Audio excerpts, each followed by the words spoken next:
안녕하세요. 반갑습니다. 보미입니다.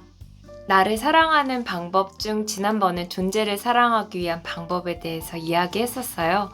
이번 시간에는 내 삶을 사랑하기 위한 방법에 대해서 이야기를 해보려고 합니다. 먼저 세 가지를 추천드리려고 하는데요. 사람마다 살아가는 방식, 생각 이런 것들이 다 다르니까 제가 추천드리는 이야기들을 들어보고 여러분들에 맞게 잘 적용해 보셨으면 해요. 삶을 사랑하기 위한 첫 번째 연습, 가슴 뛰는 일을 찾는 여정을 갖는 것입니다. 가슴 뛰는 일을 찾아라 라고 표현하지 않고 저는 가슴 뛰는 일을 찾는 여정을 가져보라고 권해드리고 싶어요. 이 여정을 갖는 것 자체가 굉장히 중요한 일이거든요. 뭐든지 단번에 단숨에 찾아지기는 어려워요. 그래서 끊임없이 고민해보고 찾아가보고 이 과정을 즐기는 시간들이 있어야 된다고 생각했어요. 많은 사람들이 인생을 여행이라고 표현하잖아요. 내 인생을 내가 선택해서 온 여행이라고 생각해 보는 거예요. 여행을 갈 때 어디를 갈지 정하고 가서 무슨 일을 할지 정하고 어디에 묵을지 정하고 이런 것들을 계획해서 가기도 하잖아요. 물론 계획 없이 가는 여행도 있지만 목적지와 거기서 무엇을 경험할지는 대부분 정하고 가는 것 같아요. 내 인생을 똑같이 이렇게 여행이라고 생각해 보는 거예요. 그래서 이 여행에서 내가 어떤 일을 하고 어떤 것을 경험하면서 누구를 만나면서 살지 고민하고 정해보는 시간을 갖는 거죠. 정말 행복하게 할 수 있는 일이 있는데 아직 못 찾은 거라고 생각해 보세요. 아니면 누군가의 기대에 맞춰서 선택하느라, 사회의 시선에 맞춰서 움직이느라 내가 정말 진심으로 고민해보고 찾아내지 않은 것일 수도 있어요. 지금부터 여러분은 내가 정말 원하고 행복하게 할 수 있는 일을 찾아보는 시간을 갖는 겁니다. 마음이 가는 길로 따라가 보세요. 물론 시행착오를 겪을 수도 있고 고난의 시간을 가질 수도 있어요. 어려움을 갖는 시간이 당연히 뒤따르게 되죠. 모든 여행에서도 첫 여행부터 내가 원하는 상황, 내가 원하는 사람 이렇게 계획대로 다 되지 않듯이 내가 원하는 것을 찾는 길에 있어서도 마찬가지인 것 같아요. 중요한 것은 내가 원하는 것이 무엇인지 충분히 고민하는 시간을 가진 뒤에 용기 내서 행동해 보라는 거예요. 이럴 수도 있어요. 원하는 길을 걷고 있다고 생각했는데 어느 순간 이 길이 아닌가? 라는 생각이 들 수도 있죠. 그때 잠깐 멈춰 서서 자신에게 다시 질문을 던지고 대답을 듣는 시간을 가져야 해요. 내가 원하는 것을 이루기 위한 모든 길에는 도전과 용기, 땀을 흘려 읽어내는 시간들이 반드시 뒤따릅니다. 삶을 사랑하기 위한 두 번째 연습, 삶의 가치 기준을 외부가 아닌 내부에 둘 것. 이게 참 어려운 일인데 삶을 살아가면서 자꾸 외부의 조건과 상황 속에 시선과 마음을 빼앗겨 버리게 되거든요. 그런데 외부의 무엇인가는 끊임없이 변화하게 되어 있고 외부의 가치는 내가 조절하거나 통제할 수 없어요. 오직 조절할 수 있는 것은 나밖에 없는 거죠.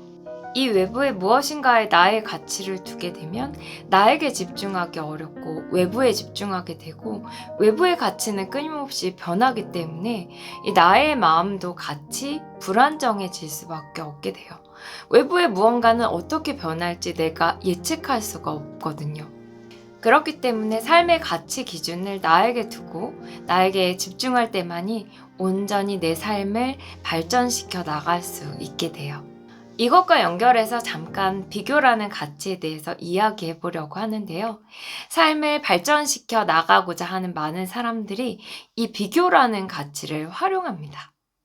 목표를 둘 때, 삶의 목적과 방향성을 둘 때, 내가 여기서 잘해야지. 내가 누구보다 나아져야지.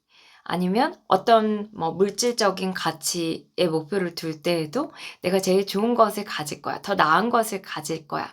이런 마음은 나를 비교의 방향성에 두는 거예요.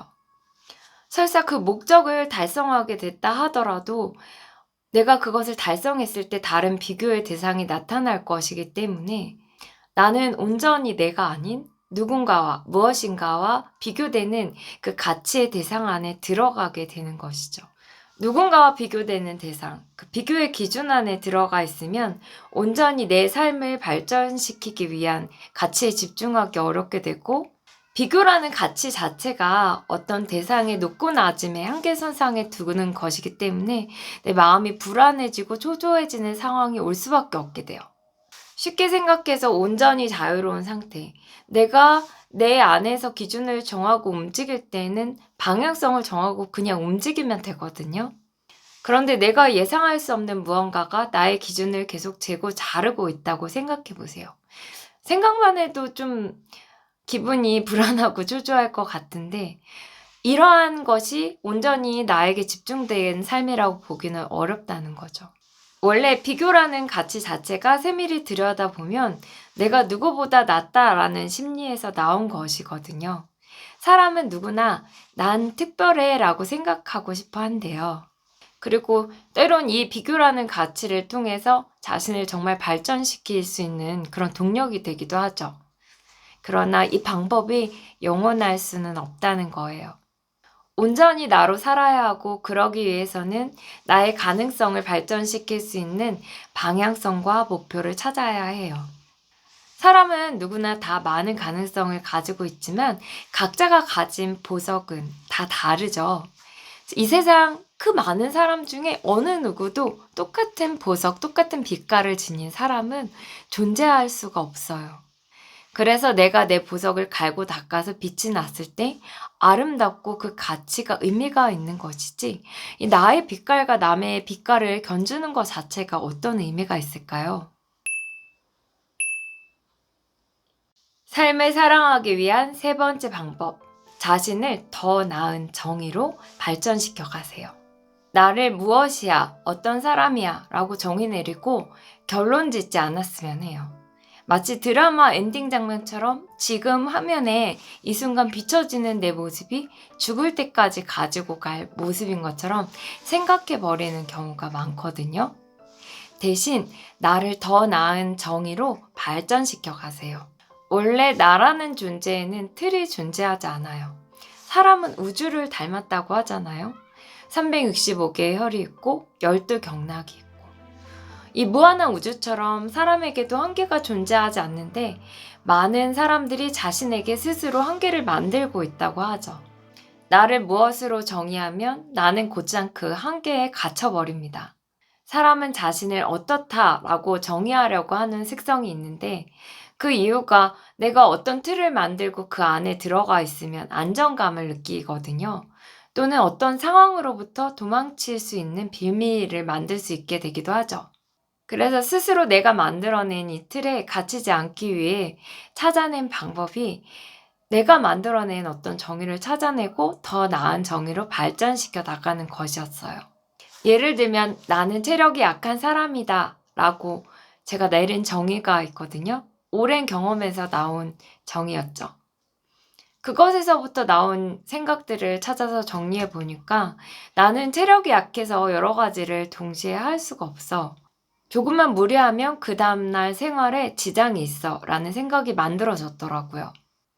이런 생각들을 정리해 봤는데 결론은 이것도 하고 싶고 이것도 하고 싶고 해야 할 일들이 이것과 이것이 있는데, 내가 체력이 약해서 원하는 만큼 충분히 다 이뤄내기 어렵다라는 것이었어요.